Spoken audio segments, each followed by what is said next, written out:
the Retro Network Podcast. Kind of like Home Alone mixed with The Hangover. Pause, time out. All right, I'm doing the Zach Morris thing.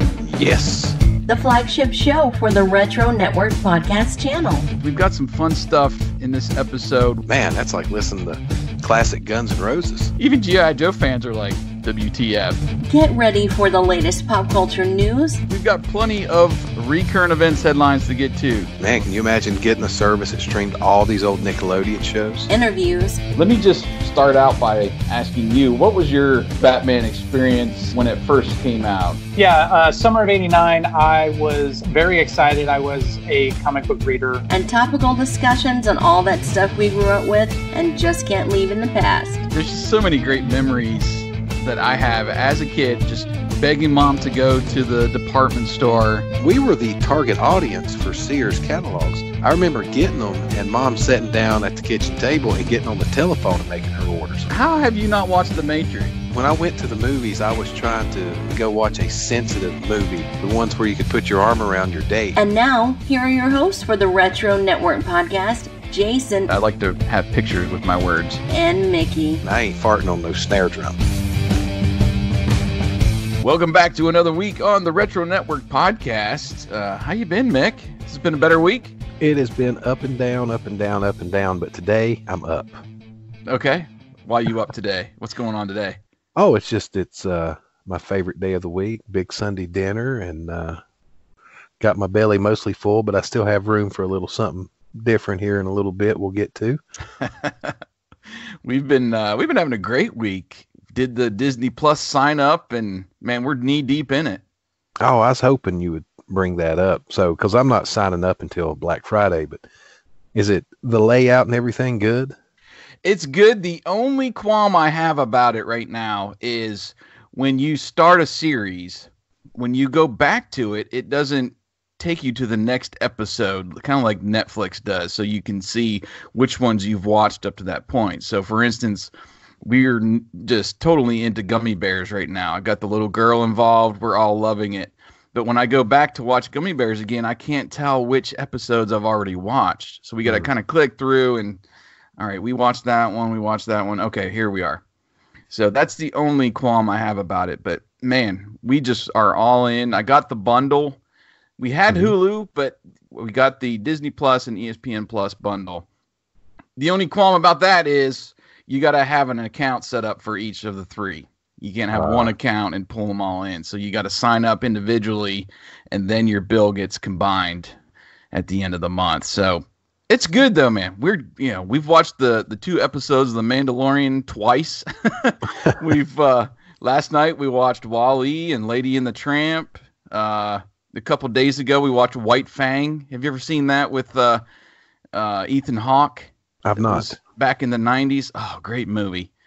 And yeah, Star Wars. My youngest son, he's loving. We got the Clone Wars back, and I started the Rebels show. So yeah, I've not seen. I mean, people are commenting on the big stuff. You know, the Darkwing Duck and DuckTales and things. But is there much of a selection of the classic live action Disney movies? Stuff like The Yearling, The Apple Dumpling Gang. Is any of that type stuff on there? There is. I haven't dug too deep. I've seen Flight of the Navigator. Let's see, what else have I seen on there? I've seen some deep cuts, if you want to call it that, from in the Disney library. So they have some stuff, and I know there's some stuff that's missing. But I think it's a pretty good selection to start. You know, I get really nostalgic for when I'd come in after school in elementary school, and Wonderful World of Disney was on, at least locally. I don't know if it was on nationally, but and they'd break those movies up in like across 2 days or 3 if it was a really long movie. And so stuff like The Yearling and Gus, you know, with Don Knotts and the Apple Dumpling Gang, I've been craving to watch some of that stuff in the last few years. I'm hoping that if it's not there now, it'll be there before long. Yeah, and I'm going to have to do a little digging on that, maybe get a couple posts up on the website, because I'm seeing a lot of, here's 6 movies from the 80s you got to check out right now, and a lot of those type articles. So maybe we'll get in on that, but go a little bit deeper and back a little bit farther and see what's going on with that. But so far, man, it's been I'm great. sure I will probably write quite a bit about it. Once I sign up for it, I'll probably do some stuff in the Retro Ramblings weekly column, but I'm waiting, I said last week, because the movie The Irishman drops on the day before Thanksgiving on Netflix, and I've been waiting on it, so I'm not going to give up on it yet. Mm-hmm. And every year, Black Friday, Hulu has run some kind of deal, so I was also thinking, well, I'm waiting till the day before Thanksgiving. I'll at least wait 2 more days and see if they do some kind of, because every year that's for a brand new sign up. So I didn't want to jeopardize a chance at a really cheap year of this whole thing. Right. Yeah, no, I understand. And just as long as your sign up is the same for all 3 for the bundle, you're good to go. And if you've got Verizon, like an unlimited plan with Verizon right now, you just click onto your account and you can get a whole year for free. Wow. So if you've not done that yet, and if you have a limited plan with Verizon, log into your account and you can get Disney Plus for free for a year. The only thing that I worry about with the bundle pack is the how many screens you can watch, of each service at one time. It didn't look like it will persuade me not to do it, but it is a little more limited than I thought it would have been. It is, and I think there is some limitations as far as I haven't seen anything above like 2 screens. So I believe when I looked at it, Disney in the bundle, the Disney Plus, you were limited to 1 screen at a time. Hulu, 2 screens. ESPN Plus was unlimited screens, but you could have at least one of each of those going at the same time. I got you. Okay, so that sounds about right. But yeah, Netflix is gone in a couple of days. I managed to keep it. I watched 2 of the 4 episodes of The Toys That Made Us the other night. The 2 that I cared about, the Turtles and the wrestling figures. Oh, good. That's something else we can talk about. I watched most of the wrestling figure episode. Late. I was going to say last night, but let's say early this morning. I thought the story how LJN swooped in on Galoob and picked up the license out from under him was pretty fascinating. I'd never heard that. I hadn't either. Yeah, there's some crazy wheeling and dealing there. And then if you watch the Turtles one, the Playmates company that had the Turtles had nothing but dolls up to that point. And they the guy that was trying to sell the line had to go to several different places. They landed there. So it was like basically a brand new thing for them. And hearing how many units they pushed, like in the late 80s, early 90s is crazy. Mm-hmm. So it was interesting, that episode as well, and getting some of the behind the scenes stuff. And basically a lot of it is the relationship between the 2 guys that created the Turtles. And it was pressed at one point and they grew apart. They were really good friends, started this company, doing what they want to do, be comic book writers and drawers. And they moved farther apart as it got bigger. And then they kind of reunite them at the end of the documentary. It's pretty cool. Oh, wow. So didn't mean to spoil that if you all haven't watched it. It's not really a spoiler, I guess, but it's probably more well known than I knew because I'm not huge into the Turtles, but it was a really fun watch. Mm-hmm. So great week I've had so far. And you did, we come off that a little bit last week there where we had a little bit of a downer, and you had said you went ahead and bought those turkey Pringles and you had them coming through eBay. So did you try them yet, or is it? No. Okay. So I received my can of the new limited edition roasted turkey Pringles in the mail this week. Mm-hmm. They came wrapped. This can, everybody knows what a can of Pringles looks like. It had a piece of paper wrapped around it with my address written on it and shipped to me that way. No. Yes. Are you kidding me? No. So you got like a can of crumbs. It was worse than that. I got a very mangled and crushed can. It had been crushed to the point that under the plastic lid, the paper seal had been popped. And yeah, it was crumbs, and half the crumbs were gone, when I opened the thing.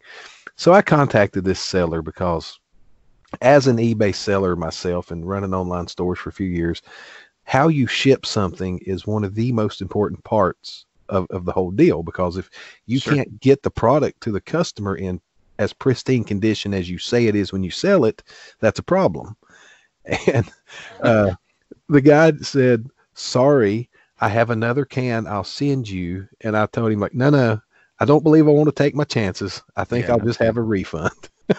And he didn't argue about it. He refunded it within 15 minutes of me asking for it. So we're all good on that front. I'm not going to leave him negative feedback, although maybe I should, to keep other people from maybe being disappointed by this seller. Yeah. But the fact he was very gracious and didn't argue one bit about the refund, I think I'm just going to drop it at that and be done with it. But the good news is I had somebody who knew I was looking for them call me up and say, hey, I found them, here where I live. And he was also very generous enough to go by and pick up numerous cans for me. Oh, nice. And Uh-oh. I've got them right here with me. Nice. I'm going to pop the top. I'm going to try these things here and see how they taste. And first, I've not opened them yet because I wanted to get the smell and everything for the first time. So I hope you heard that. I did. Yeah, that's a great sound. Let's see. What does that smell like? It has a roasted smell to it for sure. Okay. It smells like the dressing I make for Thanksgiving, actually. Okay. Not necessarily the turkey. So that's a good sign so far. Yeah, you're in the range. Yeah, it has a Thanksgiving smell. So let's see what that's not like. I don't even see any dusting on it. So either it's the same color as the chip, or it's light, or they've blended Maybe it's it on the very bottom. Well, I've checked both sides. Let me see. Okay.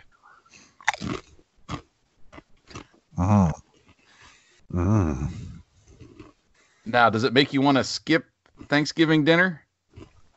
No. Okay. It did make me pee a little.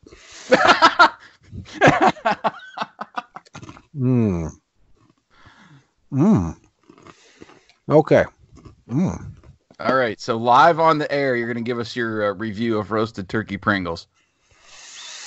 Out of 10.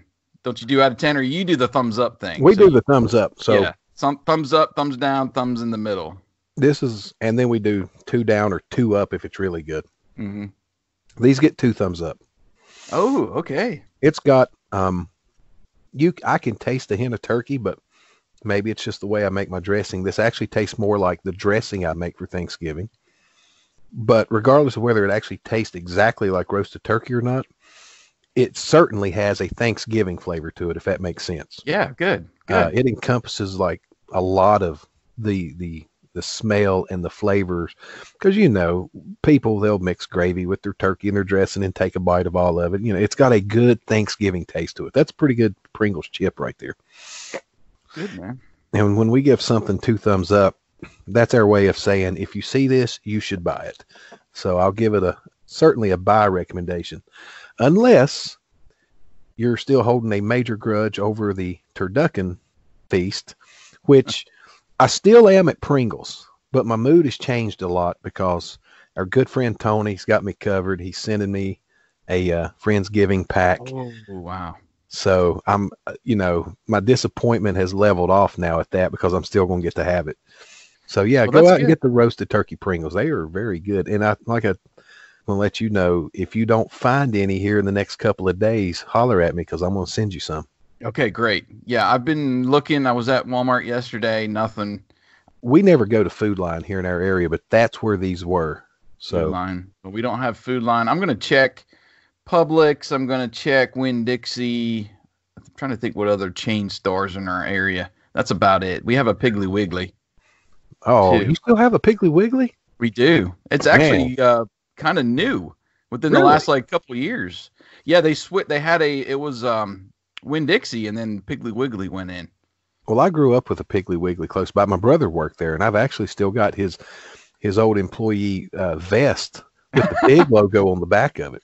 Nice. And some old paper bags that were still unused with the Piggly Wiggly logo, because people had, unless they saw Driving Miss Daisy, they weren't familiar with Piggly Wiggly, and the name was funny to them, and it kind of entered public consciousness then. But we were all sitting here like, what's the big deal? We've had Piggly Wiggly for years. Right.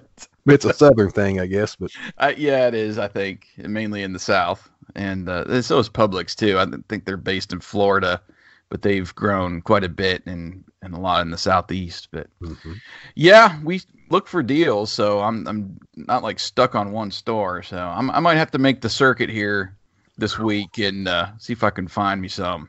Well, I tell you, they're so good. We might have to take a break so I can go have a smoke. Oh gosh, that was great.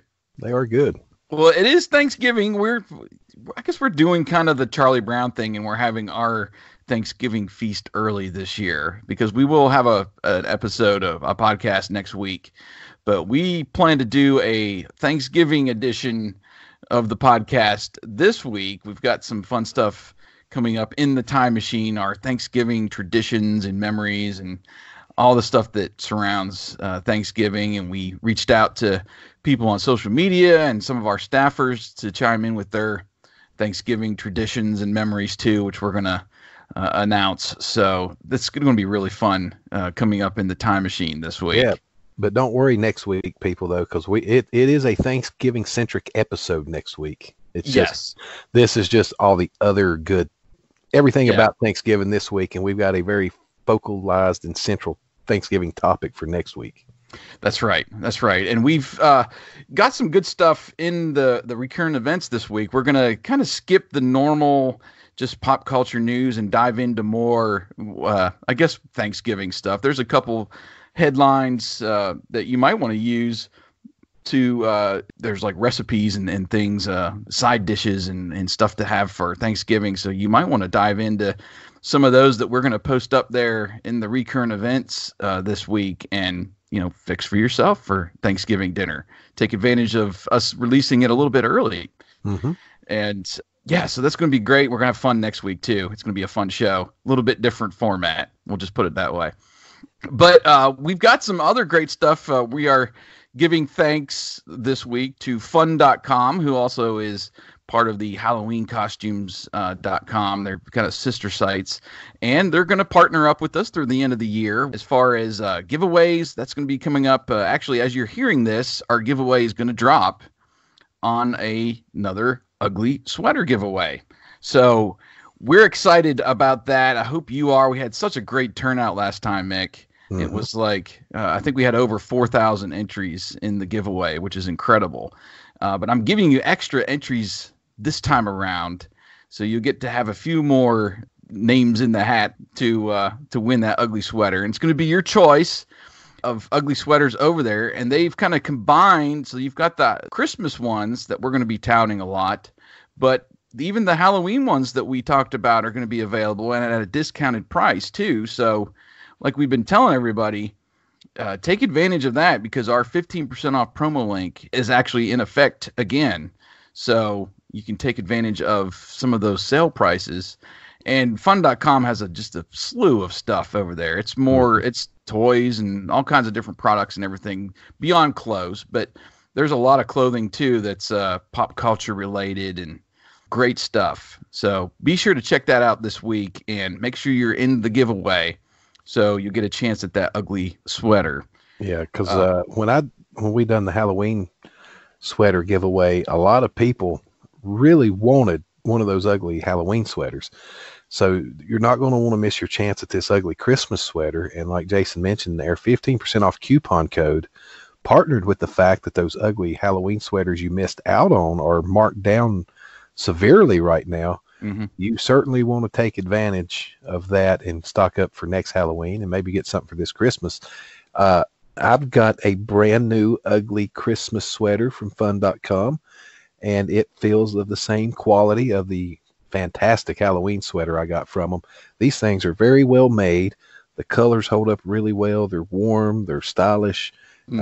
I can say for sure, not just because they're partnering with us, and a lot of people want to say good stuff about folks like that, but no, owning several of their sweaters, I can tell you firsthand, these things are top notch. So, yeah, and I opted for a cardigan when I threw my hat in the ring this time, and I put it on. I got it the other day, put it on. It is so warm and comfortable, and I love the pattern. I can't wait for people to see it, but we're gonna reveal those in a review video or something coming up we get a chance to see some of those in action, and us on our wonderful dad bods modeling our sweaters. So well, you look very dashing in your sweater there. Yeah, I forgot I did send you a pic, but I mean, I'm not that way, but if I was, you'd be on my list. I appreciate it. All right, well, moving along on that note, we've got a new Patreon plan we're working on for 2020, and we've been going back and forth, and we sure do appreciate everybody that supports us over there. But we're decided we're going to try to get some more tangible benefits over there on Patreon. You know, we're putting up a bunch of great content. Mick is doing some exclusive articles over there. We're giving you a first look at the videos and stuff that are going up on YouTube, and of course the outtakes and stories podcasts that we're doing. But we're looking into some tangible stuff that we'll be able to send you in the mail. So exclusive TRN stuff. I don't want to get too far into it because I want to make sure I'm going to be able to pull this off. But I just put it this way: I work for a printing company, and it's just a no-brainer to try to do some print items through my office there and digital printing and all the stuff that I have access to. So as long as my graphic design skills are up to par, it's going to be fun to, and we're going to try to spread it out too. You know, we'll give you like one each month, and as kind of a incentive to support us there. Ongoing series of collectibles that once you start, hopefully you won't want to stop. Right. And like you said last week, you know, part of all of the money that comes in from Patreon goes right back into the website. And, you know, there's certain fees and stuff that we have to deal with each year for the podcast and hosting and all that stuff. But what we also want to do with the money is kind of help everybody in the retro community. And, you know, we've pulled together a lot of people to write articles, and our buddy Adam came to us. He is putting a new podcast together. I'm so excited about this. You ain't lying. And I guess it's okay. We can go ahead and tell what's going on. We don't have a release date yet, but he's working on a podcast titled Wizards. The podcast guide to comics. It's going to be him and his buddy Michael, and they're going to examine the world of 1990s era comics through the pages of Wizard magazine, if y'all remember that. And they're looking to do either a monthly or bi-weekly show. It's just going to depend on their scheduling and everything else that they have going on.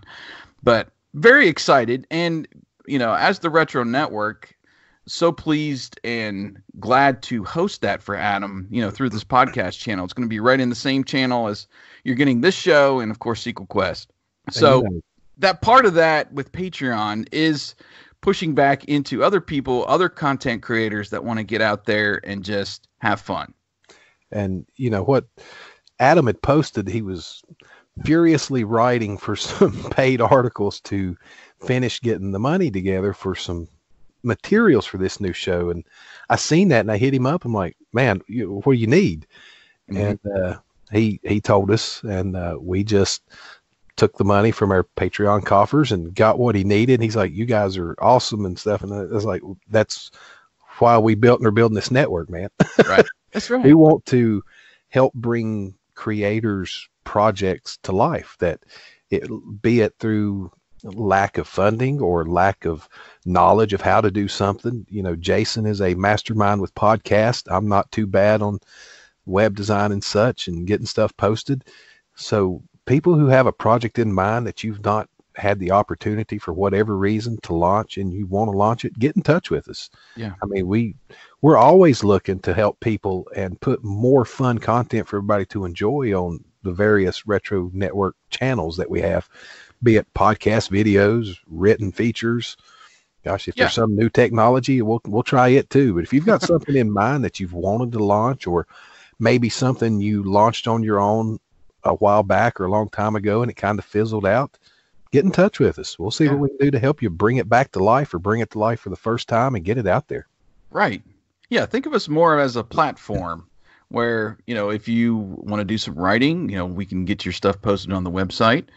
If you want to try your hand at some review videos or something like that, you know, we've got the YouTube channel and podcasts. You know, obviously we got the podcast channel. And if it's something that we can't handle ourselves, you know, then we can look to we're pretty well connected in the retro community, and a lot of great people that know graphic design, know website building, and know video production a lot better than I think both of us do. Mm-hmm. So we can find that person and hire that person and get your project going, And to kind of just bring it back around, that's where Patreon comes into play. It's not here just to support us and our pockets. It's for us to kind of push back into the community. So the more people that we can get on Patreon to support us from month to month, the more opportunities we have to help people out who want to get their retro content out there. And the more retro content we get out there, the more fun stuff the patrons have to enjoy. That's right. So, yeah, that's why it's important. That's why we, have been bringing it up kind of at the beginning of the podcast here for a while now that, we want to have stuff for our patrons to tangibly have or have some benefits, prior to everything being released. But we also want to know that, their money's just not for that benefit. It's for the lack of a better word, pushing it forward or paying it forward into the retro community. So yeah, good stuff there. So let's keep on moving. Like we said, we got the TRN Time Machine coming up, sponsored by Retro Days, on our Thanksgiving traditions. Can't wait to get to that. But first, a special Thanksgiving edition of Recurrent Events.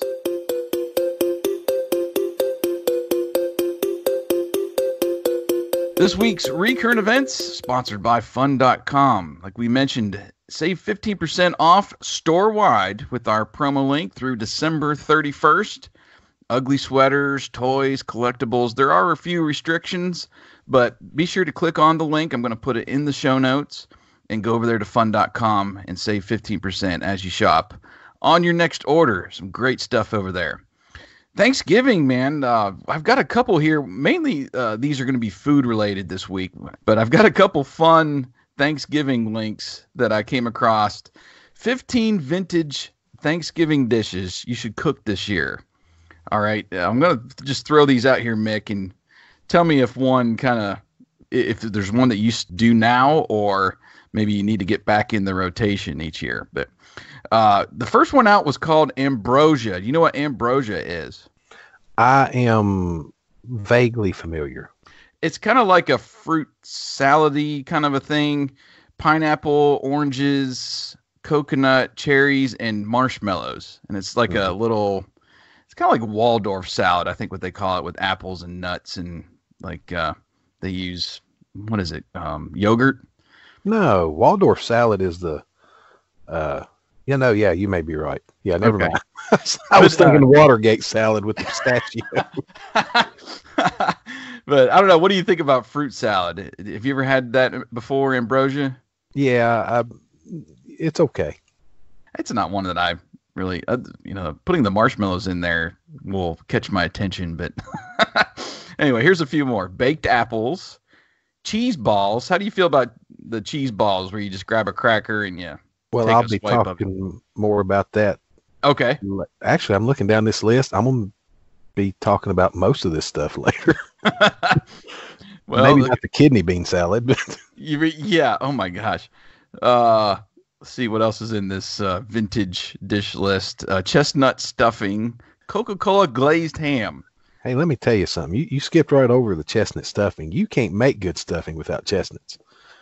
I don't think I've ever had it with chestnuts. Which is weird that this is on something, vintage recipes that you should cook this year. I mean, chestnut stuffing I never knew it went out of style. Let's see what else. Corn pudding. Well, hold on. Now you're rushing me through it. Go ahead. Coca-Cola. Yeah, Coca-Cola glazed ham is the only way to cook ham for Christmas, by the way. I've never heard of that. Really? Never. My gosh, that is in every old woman cookbook I've ever owned. I haven't. But I actually old woman cookbook. Sorry. Well, when I say old woman cookbook, like the local churches, the ladies' auxiliary, all these books I've got from the 80s. But I changed the recipe. I use RC Cola instead of Coca-Cola. I have used Mountain Dew and a peach cobbler before. Oh, that sounds good. It was pretty good. All right, can I move on now? Well, maybe. Depends on how fast you want to go. Okay. Corn pudding. Yeah, no. I've got something actually that's close to that. that we make. Cranberry sauce ring. I guess that's more of the mold. I usually do mine in a can shape. Yeah. When it slides out. Right. We always do deviled eggs. I love deviled eggs. Great stuff. Always do green bean casserole. Well, how do you do your deviled eggs? Because, a lot of people prefer the sweet. A lot of people prefer the tangy, from the vinegar. How do you like them? It's more on the tangy side, I would say. She does. It's more of a mustard, and I don't know what she uses to mix it all for the mix, but yeah, it's more on the tangy side. Well, I was introduced, 2 years ago to one that's kind of a neutral egg. It's not really sweet or tangy, but it features on top of it and I'm not talking crumbles, but like a little square of crispy bacon. And it's like a handheld finger food breakfast, and they are delicious. Nice. Indian pudding. Have you ever heard of that? I have. My uncle used to make Indian pudding. I have never had that before. It looked great. Molasses and cinnamon and raisins and stuff in it. Oh, yeah. Oh, man, it's good. Yeah. Now, the next couple, kidney bean salad, that looked not appealing to me. Mincemeat pie. Love mincemeat. That's pretty good. That's pretty good. It's weird because my grandmother would make mincemeat and then she'd make rhubarb. And sometimes I would get them mixed up. And she'd offer me a slice of pie and it's rhubarb and not mincemeat. I'm like, oh, God, no. Oh, man, strawberry rhubarb pie is delicious, too. I can't stand it. Working at the grocery store through the years, we only carried cans of mincemeat around Thanksgiving and Christmas, and people would turn their nose up. It's like, I ain't eating no kind of meat pie. I'm like, you moron, it ain't got meat in it. What are you doing? Right. Right. That's okay. You don't buy it. We only got a dozen cans in, and I'm buying 6 of them. I'd just rather you not buy it anyway. That stuff's good just out of the can, too, by the way. It's been a while since I had a mincemeat. Few just to finish up this list. Just a relish tray is great. Pickles, olives, that sort of thing. And shrimp cocktail. We've had shrimp cocktail before. Just kind of a appetizer. We like to have like a couple different areas. I'm going to get a little bit ahead of myself, but we'll have a little area for like appetizers and stuff before the Thanksgiving meal. Mm-hmm. And we'll do like shrimp cocktail and all that. And then the little cheese balls and relish trays and all that stuff. And then we have our, regular table area where we'll sit down and have our dinner. So that's what we do. The last thing on the list is sweet potato meringue pie. That sounds awesome. Well, I make sweet potato pie, and I make one of the best sweet potato pies, but I don't put meringue on it. It just kind of looks like a pumpkin pie. You put Cool Whip on it. Yeah. Well, I like meringue. I like lemon meringue, so that sounded good to me. All right, now let's get over to that. And that list was from thedailymeal.com. And I found another list from Mental Floss, which is 9 vintage Thanksgiving dishes we shouldn't bring back. First one off of here was called cranberry candle salad. Yep. You shape the cranberries into what looks like to be little like wax candles, and you put a little candle on top and light it up. Well, you're missing the point of this, though.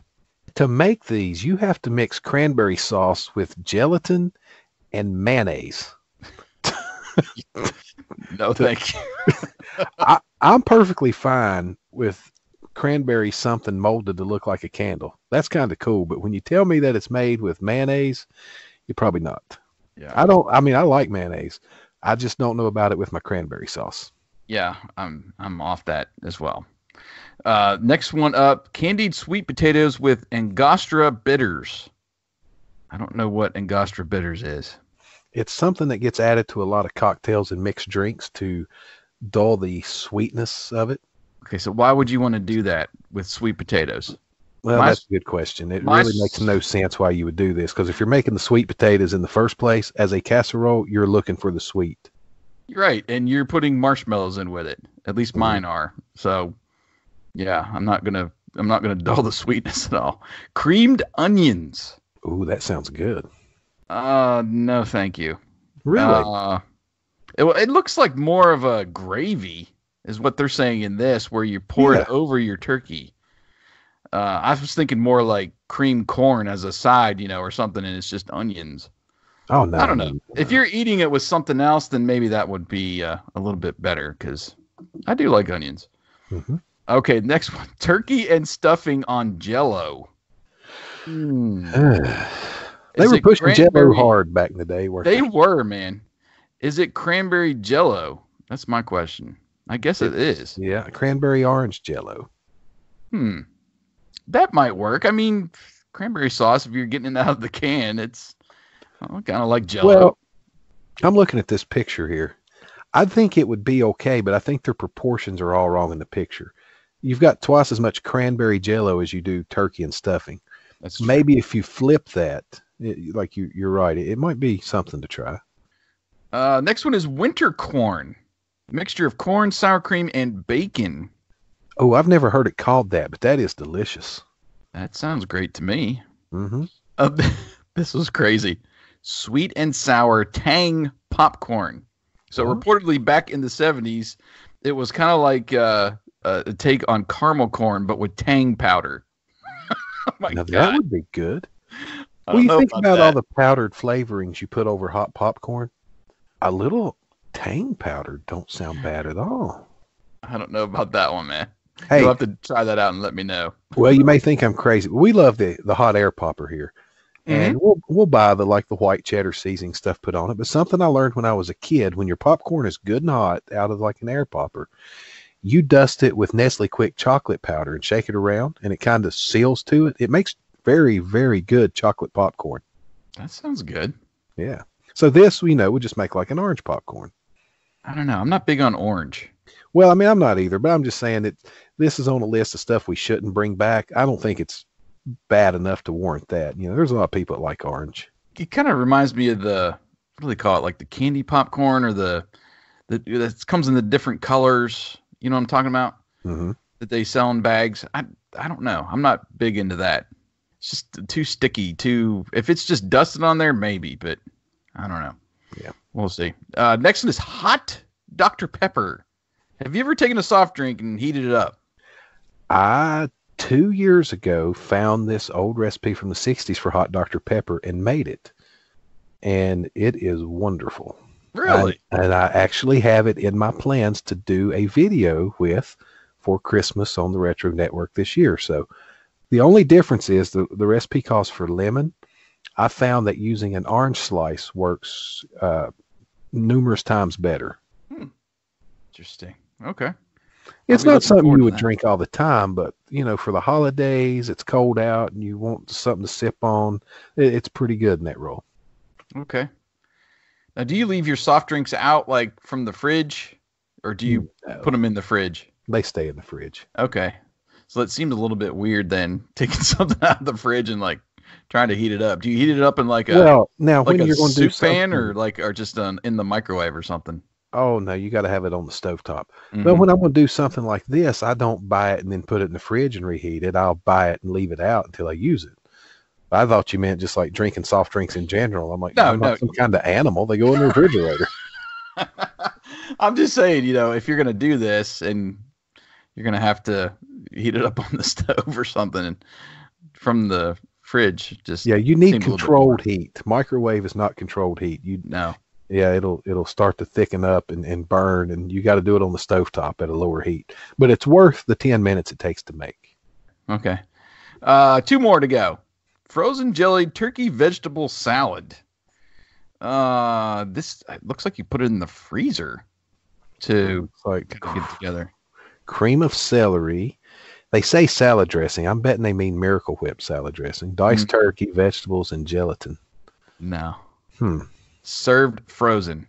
You might as well put a stick in it and turn it into a popsicle, I guess. Inside of a turkey pot pie. Yeah. Oh my gosh. No.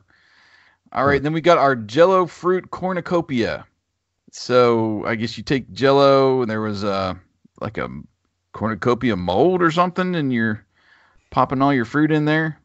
The cornucopia mold was a big item in the 60s. Was it? Okay. Not just for Jell-O. People would shape all kinds of stuff with them. I see all those molds, at the thrift store and stuff, and I'm like, oh, no. I don't know how long it's been sitting there, one thing. And the second thing, I don't know what somebody's made in it, so yeah. I don't know. I don't do molds too well. But that is the list from Mental Floss. Some great stuff there for Thanksgiving, and we'll have those posted up in the Recurrent Events this week. Now let's get into some more food since it is Thanksgiving, or coming up on Thanksgiving. This one kind of hit me out of left field this week.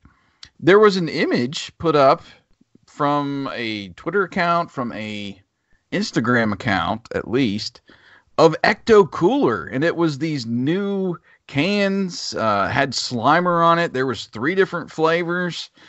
And it turns out it might be a hoax. Man, I was so excited. One of the big deals was on the can itself, and this has been rumored before this photo came out, it had Ghostbusters Afterlife, which is what the movie was rumored to be called for 2020. So far, they've only called it Ghostbusters 2020. So that was one thing. I really don't care what it's called.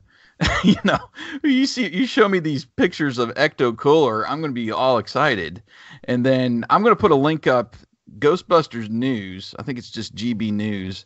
They have a YouTube channel, and they go through the whole process of mostly proving that this was a hoax and not something real. But I don't know. I'm still kind of crossing my fingers. I think we're going to get Ecto Cooler back next year. Yeah, I'm sure they did for the last movie. I'm sure they won't miss a marketing opportunity.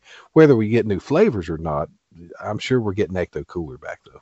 Right. And one of the things about the hoax was that they had Slimer on it, which I guess is a no-no as far as having characters on cans or something now. I don't know what the whole deal with that is. You can watch the video and they'll go into detail about that. But I don't know.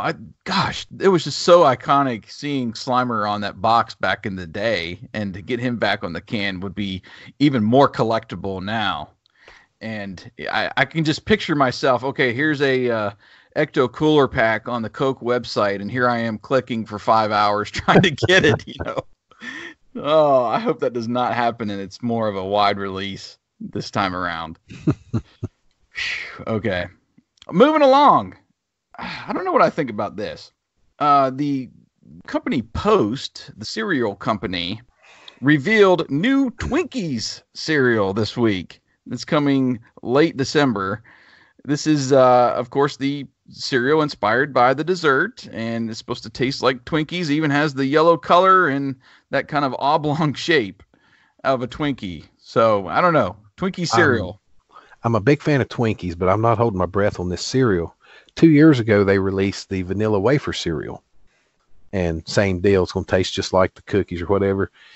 It kind of did if you were eating it dry, but when you added milk, it was almost instantly soggy and falling apart. I was not a fan of that. And I also tried their Nutter Butter cereal, and it was not very on point either. So I think the idea is fine. The execution on their previous attempts was very lacking, though. Okay. I didn't try any of those other ones, so. They also have Donuts cereal, the donuts that Hostess makes. Okay. It's not very good either. The white donuts? Yes. Oh, yeah. Those are so good. Mm-hmm. Just make more of those. Right.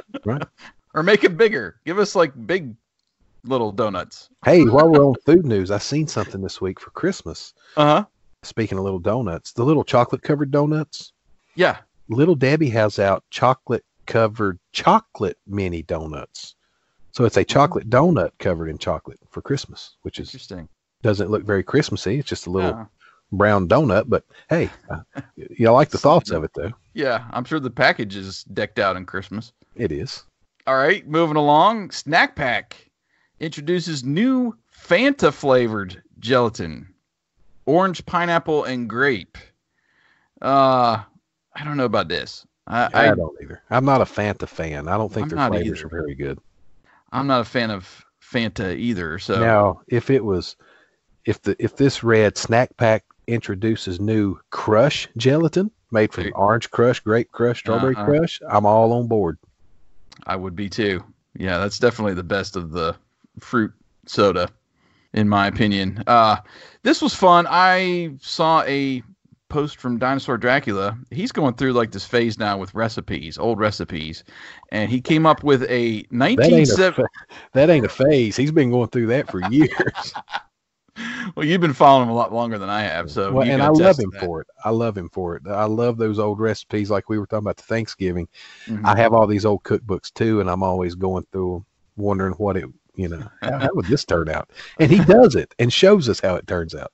Yeah, and the latest one is a 1970s recipe for Golden Grahams Holiday Party Mix. So it was kind of like Golden Grahams' attempt at Chex Mix, and it looked pretty good, man. It did. I seen that. It makes me want to try it. Yeah. Well, we'll definitely have the link in there if you want to try his recipe here. But maybe about 10 days ago, the other recipe he posted where he was watching the Garfield's Thanksgiving, and when Grandma comes over and whips up the sweet potatoes, he tried to recreate the way she whipped them up in the cartoon. You see that post? I did see that one, yeah. That was a lot of fun. Yeah, I told him he needs to do Grandma's sausage gravy from the Christmas special. Oh, yes. I think it was the Christmas. Yeah, where she puts hot pepper in it. Cayenne pepper. Yeah, cayenne pepper. Yep. but who don't? Well, I don't make sausage gravy, so. What? You've been living down south long enough, my friend. You need to be making gravy. Well, I don't. I buy it. Oh, my God. Oh, no, I'm talking about like if we go out to restaurants or something. You can go out to, Cracker Barrel. I'll get biscuits and gravy when we go into Cracker Barrel for breakfast. But people who buy canned gravy shouldn't be allowed to vote. No, I don't buy canned or jarred gravy. Anyway, yeah, I don't know. I'm torn, man. I call myself a Southern Fried Yankee because I've been half and half in the South, half in the North. So I still have my favorite stuff from back in the day when I lived in the North, but I've adapted a lot of Southern culture into what I do here. So anyway, moving along. Enough about my culture. Speaking of air poppers, this was cool. They have a R2-D2 popcorn maker. It's officially licensed, available exclusively from Williams-Sonoma. $100. That's a little steep. But you get this the butter melter on top, like most of them have, and a scoop, and then his head, you can take the head cover off, and it's your bowl. Wow. So I thought that was pretty fun, and I don't know if I'm spending $100. I don't like R2-D2 that much, maybe, but there's some people out there I know that would love to have this, so we'll put the link in there if you want to click over. And then I should have put this earlier because I hate to end on a sad note, but Chuck E. Cheese is getting rid of its classic animatronics. The restaurant's general aesthetic, I guess, is also getting an update. Sleeker look, better lighting, and contemporary signage. This is all in this story I found. And then this new play design, they'll have an interactive floor, and then they're going to have somebody in a Chuck E. Cheese costume walking around to, interact with the kids. Not creep you the hell out. Right, yeah. Keep your distance, man. You're up there on stage. Just stay on stage and let me do my gaming. This is kind of a bigger story than just what's on the surface, because a lot of these Chuck E. Cheeses took over Showbiz pizzas. That's right. And so it's not just that you're losing the Chuck E. Cheese animatronics, you're losing those classic Showbiz animatronics. What was that? What did they call that band? The crap, you would ask me that. I'm sorry. It'll come to me. But so a lot of people have a lot of fond memories of those days, and it's sad that we're not only losing the Chuck E. Cheese version, but the Showbiz version by default there too. Yeah, well, Rockafire Explosion. That's it. Yeah, Rockafire Explosion. I've been to our Chuck E. Cheese moved to the mall a couple years ago, and bigger space and everything. And they kept the animatronics there. It was great. And I think we had a birthday party over there we went to and sat down, watched the show. I was like, yeah, this is like Showbiz back in the day, except, modern arcade machines and stuff over there. So I don't know. And maybe it is more of a nostalgia thing that the parents, it's for the kids. The kids don't really probably care, and they're probably scared of those more now that there's Five Nights at Freddy's stuff everywhere. They're like, oh no, Freddy's come to life. But yeah, I mean, it's more of a nostalgia thing, I think, for the parents having that in there and getting them to want to come and enjoy the show again that they remember when they were kids. So I don't know. Oh yeah, rub it in. Sorry, I couldn't help myself. It's good. Well, as Mick is downing the roasted turkey Pringles, we'll go ahead and move on to the next part of the show. Just remember, all the recurrent event stories you can now find on the website every Sunday. All the links to those and more. We're going to have the regular pop culture news over there this week. So check that out. And coming up is our Time Machine segment, going back and thinking about Thanksgiving traditions. So stay tuned.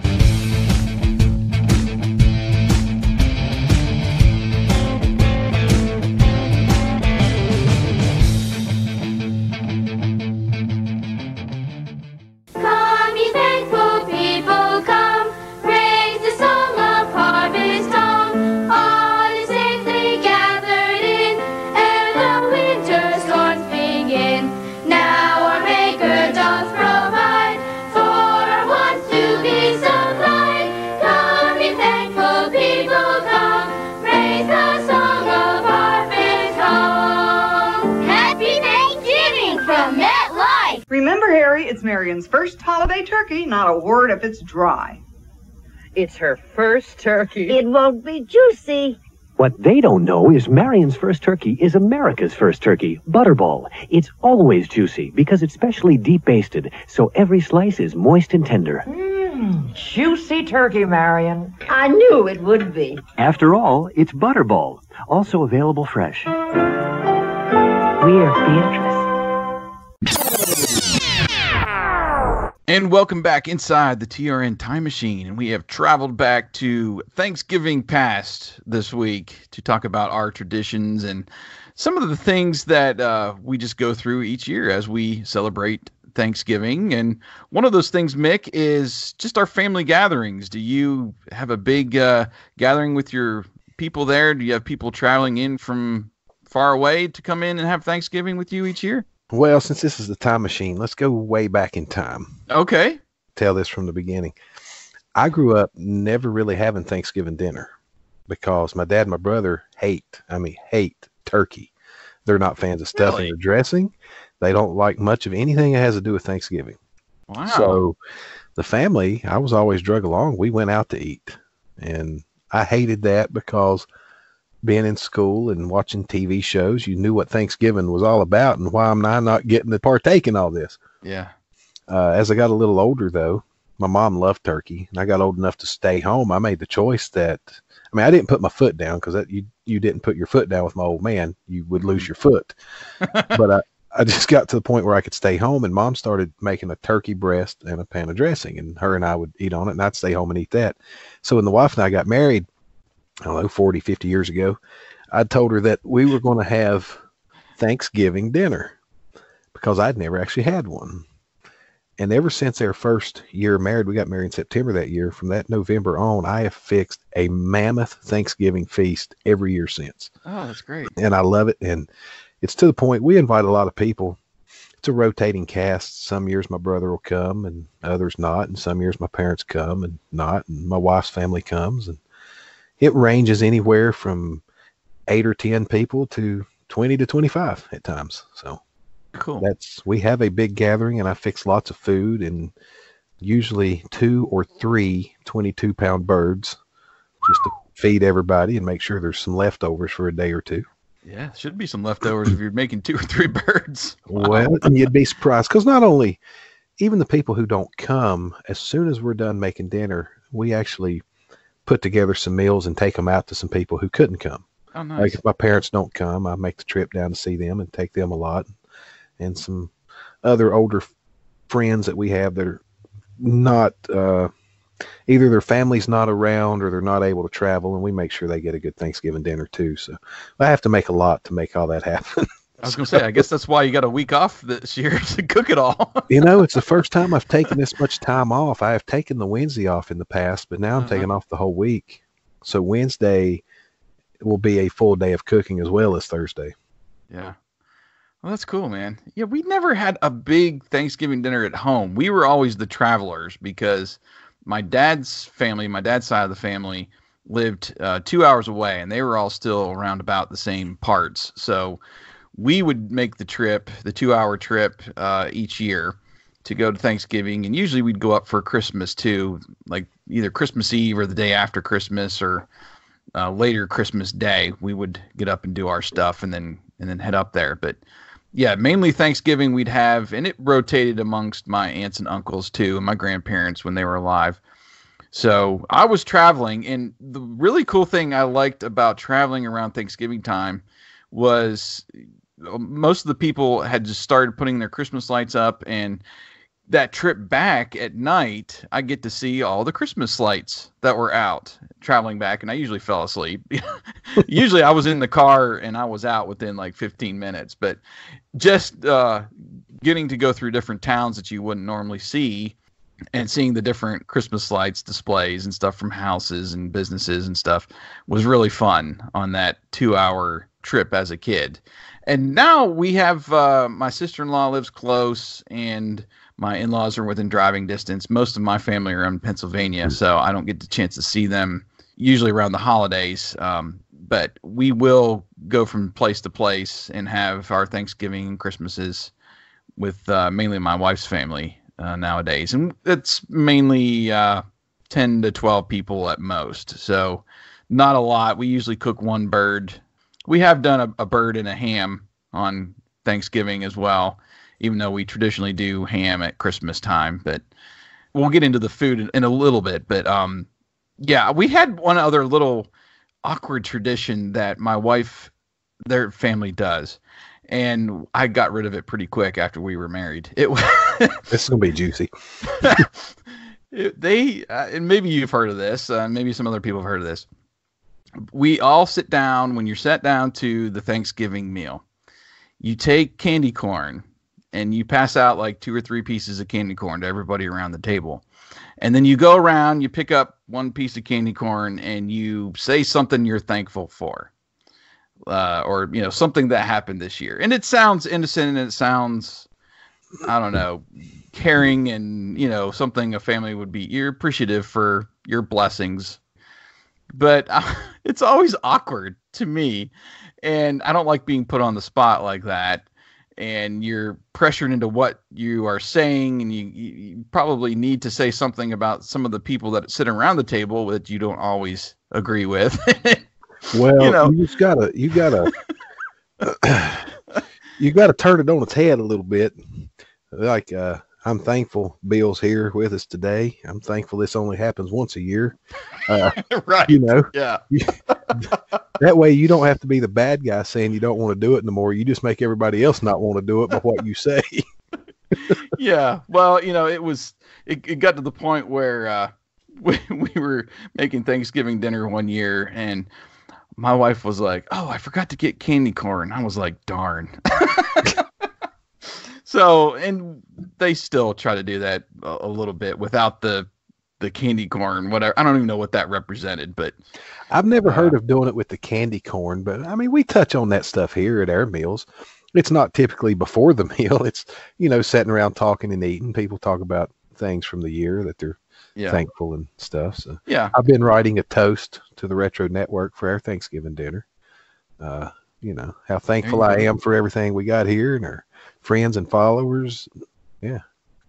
All right. Well, let's go on to some maybe unique foods or traditional foods that we cook other than obviously the turkey each year for Thanksgiving. And I just, in the last couple years, started to smoke my turkey.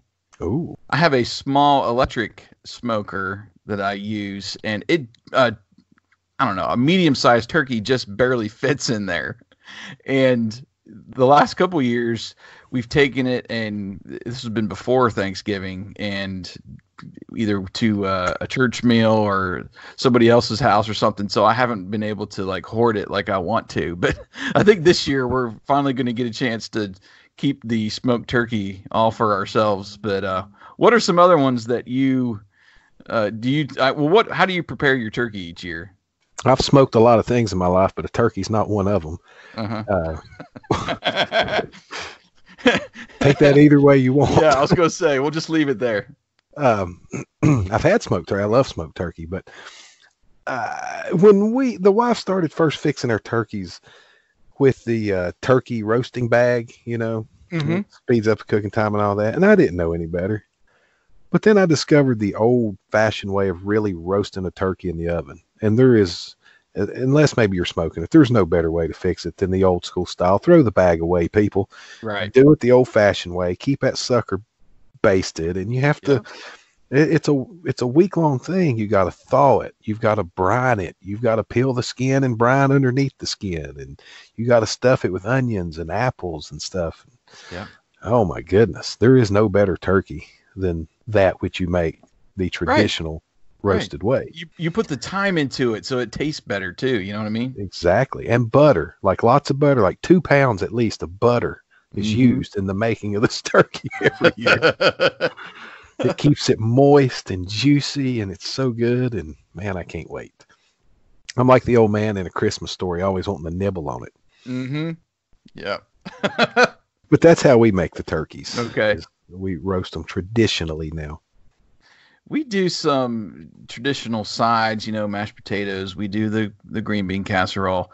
There's some unique ones, though, that immediately came to mind that I'm like, we usually only do this on Thanksgiving. One is we do these roasted Brussels sprouts on the stovetop, and my sister-in-law usually does them. She kind of sautés them, and there's a bunch of different spices she puts in there, and bacon. And I hate Brussels sprouts. I've never liked them as a kid. They were horrible the way my mom prepared them. These are like heaven. And she splits them in half, so a lot of that seasoning and the bacon and all that kind of gets soaked up inside it, and they're so good. And we usually get them just on Thanksgiving. Brussels sprouts are delicious, especially fixed the way you're talking about. I've had the roasted Brussels sprouts like that, and they are really, really good. Of course, I grew up too. My mom would just take a frozen box of them and throw them in boiling water and put them on the table. Like, there you go. And you're like, yeah, that's what I'm talking about. That's what turned me off. We do the traditional mashed potatoes. I do some different things every now and then with some of the traditional foods, like just roasted potatoes before. We bounce back and forth with rolls and biscuits and different kinds of biscuits and different kinds of rolls, sourdough rolls, yeast rolls, different things. Mm-hmm. Sweet potatoes, we do a lot of variations on through the years. My favorite takes a lot of time to prepare, but it's where you make almost like a stiff mixture for your sweet potato casserole, and you spoon it out flat, and you put a big marshmallow on it, and you kind of roll it up and then roll it in coconut and bake them and toast them. And so when you cut into it, you got that big gooey marshmallow center in your sweet potato ball. Oh, nice.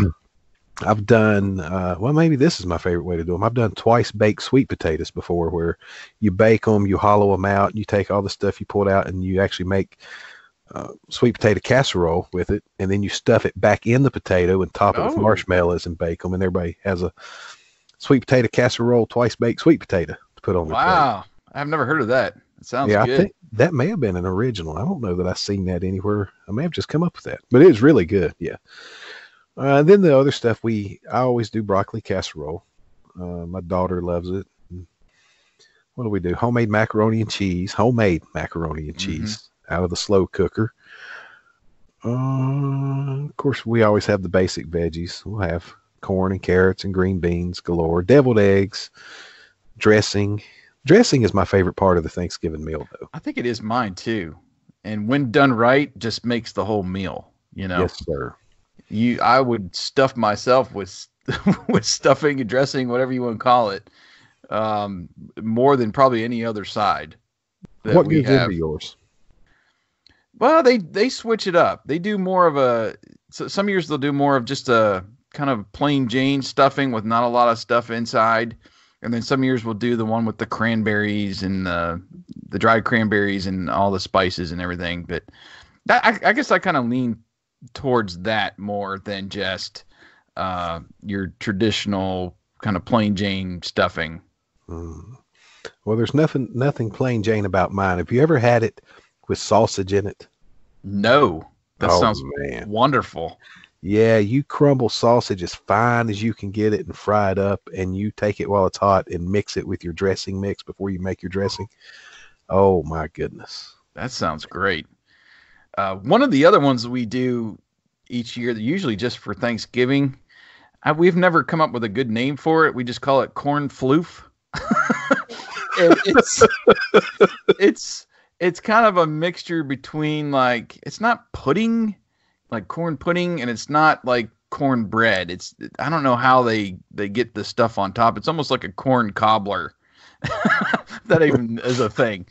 But it's so good. It's, like the real sweet corn, and that breading, it just has a nice texture to it. And it's not your traditional cornbread, which sometimes gets real dry, when you're making that.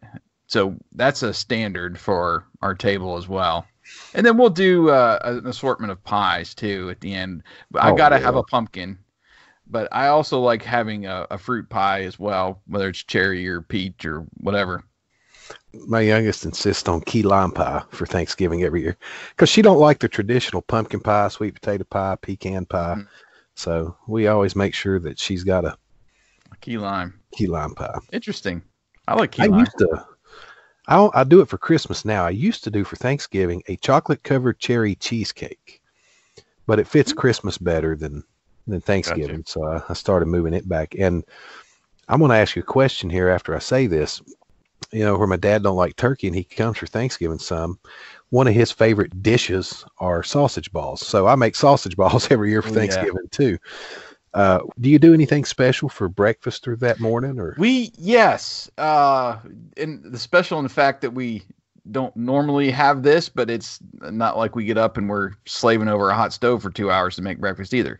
We usually do a bunch of cinnamon rolls, or mainly just the canned, cinnamon, or some of the other flavors like orange, or I don't really like the orange ones, but we'll get up and we'll make rolls that morning. And every once in a while, I'll get up and, I'll do a traditional breakfast, just eggs and bacon and sausage or something like that. Yeah. Well, I used to do cranberry orange bread that we'd get, I'd bake it fresh that morning. Mm-hmm. And now we do the sausage balls because it's an all-day cooking affair. We typically eat around 3 or 4 o'clock. Yeah, we're like that too. It's like early afternoon. We need a little bit extra time, in the morning to get everything done. So it's not necessarily a lunch and we're too hungry to wait until dinner. So mm-hmm. it is like an early afternoon is when we usually eat as well. That's interesting. Now, do you have, you think about Thanksgiving nowadays, and even going back several decades when Black Friday became popular, do you go out for Black Friday either it's now on Thanksgiving night, when they start, which is ridiculous, No, I'm not yes and no. I will, if there's something I really need or want to get, and it's part of their online deals on Thanksgiving night, then I'll make the attempt to get online and order it, which I've had much better luck with that than I did the Pringles turkey box. Let me just tell you, Pringles, take notes from all these Black Friday online retailers. You don't have that crap with those guys. Mm-hmm. But my brother and I used to go Black Friday shopping, but not what most people think of.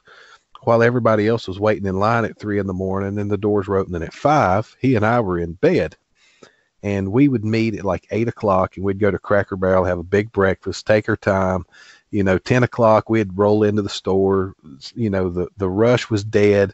Mm-hmm. We weren't out looking for the big expensive TVs, the big ticket items anyway. We were just looking for all the leftovers of the smaller things, the 99-cent DVDs and stuff, just seeing what we could find, picking through the leftovers. And I do that now on Friday afternoon or on Saturday. I'll go to my local Walmart because besides those big ticket items, there's a lot of practical goods they run dirt cheap, like Dickies work socks. Those things are usually $20 for 8 pair of these thick work socks, and they run them on Black Friday, that 8-pack for $5. So I go stock up on socks for the year for my Black Friday shopping. But, that's our typical Black Friday shopping is let's take advantage of stuff we would buy anyway, but while it's dirt cheap. And where kids are always getting phones and things, and they run the chargers and cords dirt cheap, we restock ours that may be getting a little frayed or shorts in them, and, we practical Black Friday shopping. Yeah. Yeah, I get pressured every year to go out. I'm like, I'm not going to do it. Our typical Thanksgiving is we'll have our meal, and usually that night we'll go see a movie. Oh. We've done that for many, many, many years. And my sister-in-law that comes down from Kentucky, she got us into that, especially when the boys were younger. And usually the Disney movie was out, so we're not going to see Frozen 2 this year. I can guarantee that. But that was usually the thing. There's usually 1 or 2 kids movies that are out around Thanksgiving, and we take the boys and go out and see a movie on Thanksgiving night.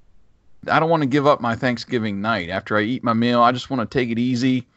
Going to the movie theater is nothing, you're sitting for 2.5 hours anyway, but I don't want to go out for Black Friday shopping. And I've done what you said. Later in the day when all the crazies are in bed, then we'll go out. We'll try to find those Blu-rays that are $9 like at Target. I've gone out and done that before. Just the small items that they're going to have a lot of, and not just the big, like you say, the TVs and computers and all electronics. Although this year I'm in the market for a new laptop, so I've seen some deals out already, and I'm like, oh, man, I don't want to have to get up early or give up my Thanksgiving night to go get them and save.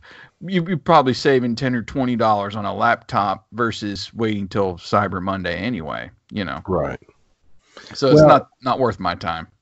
Growing up watching wrestling, Thanksgiving night was one of the bigger nights of the year for wrestling with Starrcade and Survivor Series. So in recent years, it kind of became a little tradition. My cousin and I, we would find some local independent promotion running a show on Thanksgiving night, and we would go to it. And we would travel, anywhere up to like an hour and 20 minutes away or so. It was kind of where we capped it at. And we'd end up going to Kingsport or Johnson City or Bristol or different places to watch live wrestling action. And that was not just a wrestling tradition, but a Southern tradition here in the Carolinas and Virginia. It was the day of the year that you went to watch big wrestling. Cool. And that was always fun. Like you go watch the movies, we'd go watch people get body slammed. Yeah, but in the last 2 or 3 years, there's been nothing close enough to go watch. So I need to start looking, I guess, see if there's anything going on that Thanksgiving night anywhere close by that we can pick back up on that tradition. Yeah. With my job, too, in the last few years since I've been with this company, they work Black Friday. And I've had to go in a couple times.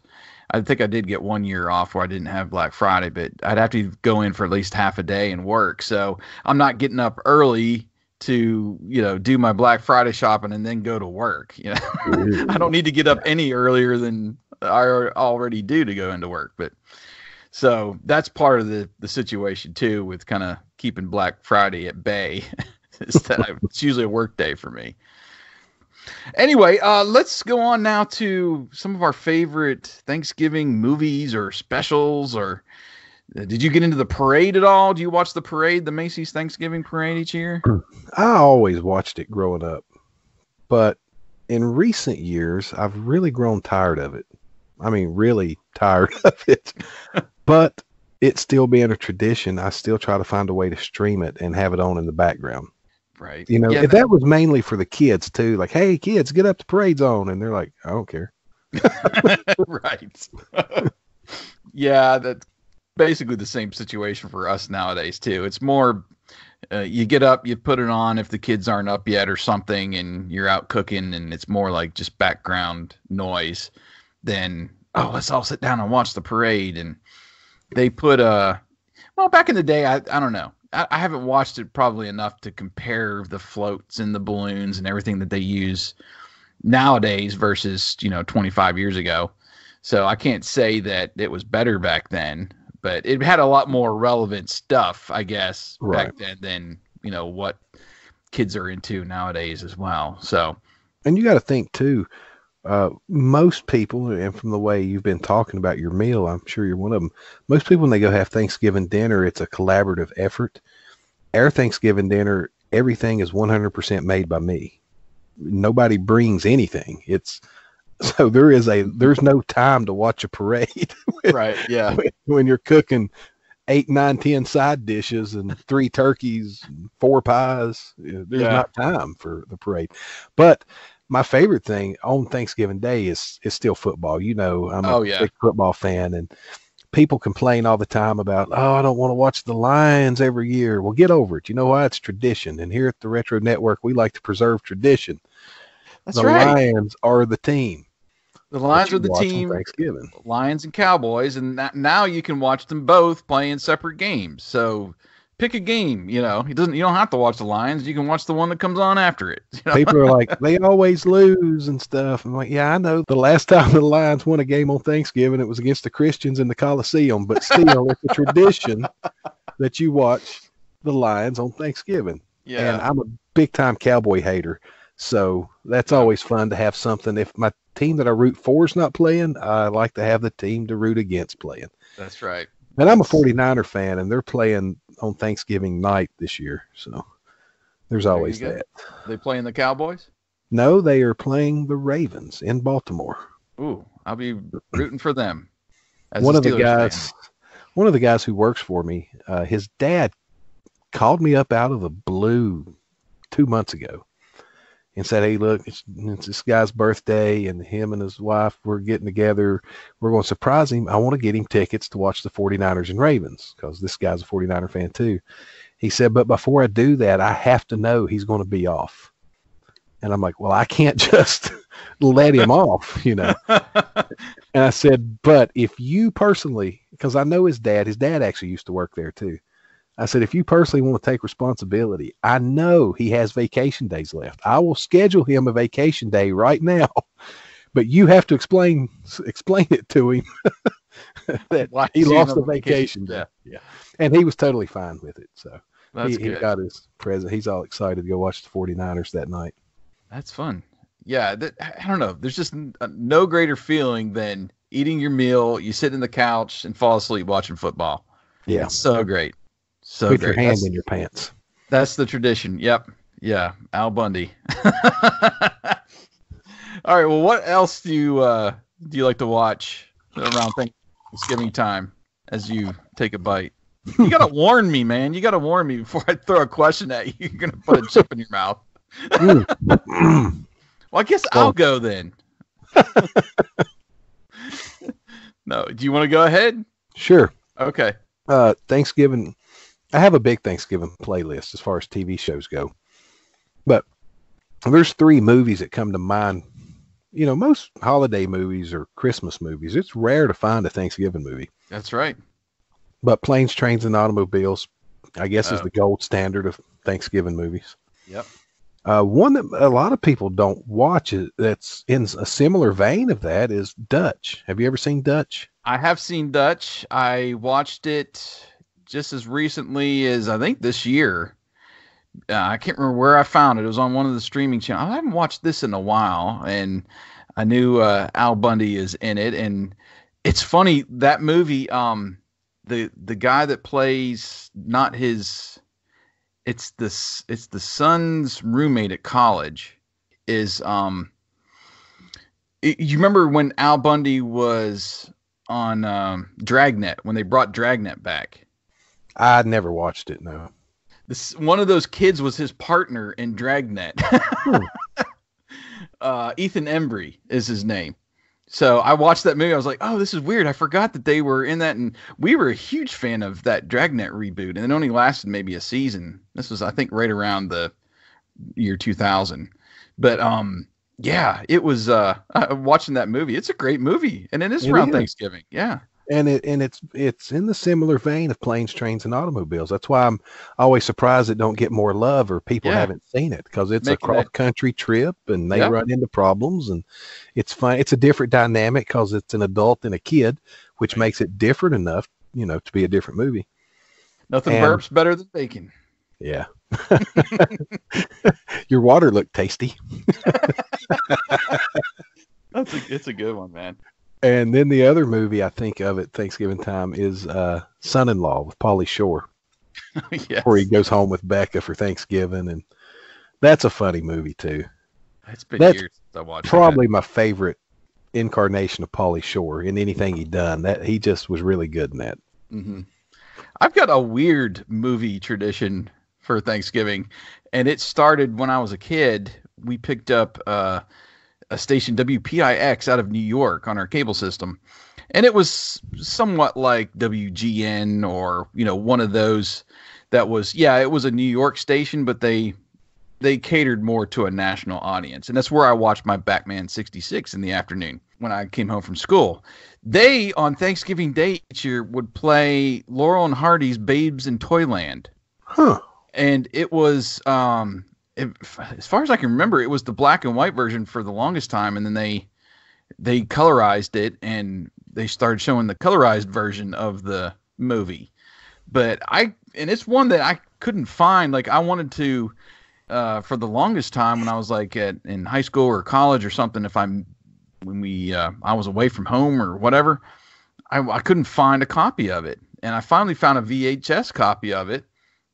And I think I ran into somebody, I don't know, at college that was from around that area and remember doing the same thing. So I let him borrow it and I never saw it again. So I was like, oh, but probably the same guy that sold me those Pringles. Yeah, could be. Yeah. He stole my Discman too. Son of a gun. Anyway, I found a DVD copy of it years ago. So it's one of those, my wife rolls her eyes and my kids somewhat roll their eyes at me when I put it on, like Thanksgiving morning or something. And it has nothing to do really with Thanksgiving. It's more Christmas than anything. It's got Santa in it. But I remember a lot of people watch Miracle on 34th Street because a lot of that was filmed during the Macy's parade. And it, ties it with Thanksgiving. That's right. Mm-hmm.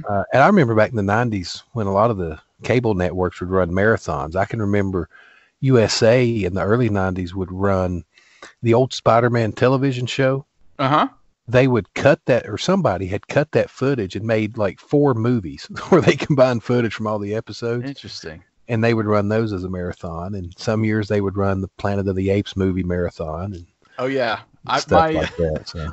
I have VHS copies of the Christmas with the Apes. All my movies were recorded. I think it was on USA Network, and they did these little special intro, outro, and they ran the Apes movies on Christmas. So yeah, there is a lot of those cable stations that would do movie marathons on Thanksgiving too. Well, what about old episodes of TV shows or TV specials? Well, yeah, we got to talk about the turkey drop. Because that's like the gold standard for TV episodes on Thanksgiving, right? Yeah. WKRP. That's not a show I've gone back and really watched a lot of, but that episode, mm-hmm. I mean, it's a great show, but it's not one that I've been like, okay, I got to go back and watch the turkey drop, but I need to watch more. I just haven't moved forward with that. I have so much stuff downloaded that I make playlists on the computer and stream them to the TV, and we'll spend one whole couch time night, which is generally Sunday nights, the wife and I, for 6 hours together on the couch. It's the only time of the week I watch television, and I've got enough stuff to do a whole Thanksgiving TV episode night. And we'll do that once a year, and that will not be tonight. It will be next Sunday night will be our Thanksgiving TV night. But that turkey drop episode is on there. The classic Friends episode, Thanksgiving. Yep. And it may not be popular these days, but the Cosby Show, they didn't really do many actual Thanksgiving episodes, but there's one where Cliff has to keep going back out in the rainstorm on Thanksgiving Day to get more stuff that's really funny. the Newhart. Well, I'll start before that. The Bob Newhart show had that episode, and we're going to talk about on some of the feedback where they all get drunk and order Chinese food on Thanksgiving. That episode, if you've never seen it, it is hilarious. I mean, it is like knee slapping funny when they all start acting drunk. You can tell they're trying to, when they were filming it, they were all trying to one up each other on who could act the drunkest. And it's just hilarious. And then the Newhart itself TV show had a couple good Thanksgiving episodes that are on our list every year that we watch. I remember there's an episode of the A-Team where they go back and they have to help BA's mom. She like lives in this New York apartment, and there's like trouble in the neighborhood or something. They go back and then she cooks a big dinner for him at the end of the episode. I was trying to think of some other TV episodes, but there's not many that really stand out above the ones that you first mentioned there for Thanksgiving. What about like animated specials? Do you like the Charlie Brown Thanksgiving? It has been so long since I watched it. It must not have resonated with me because I don't believe I've ever tried to watch it again from the first time I ever saw it. Okay.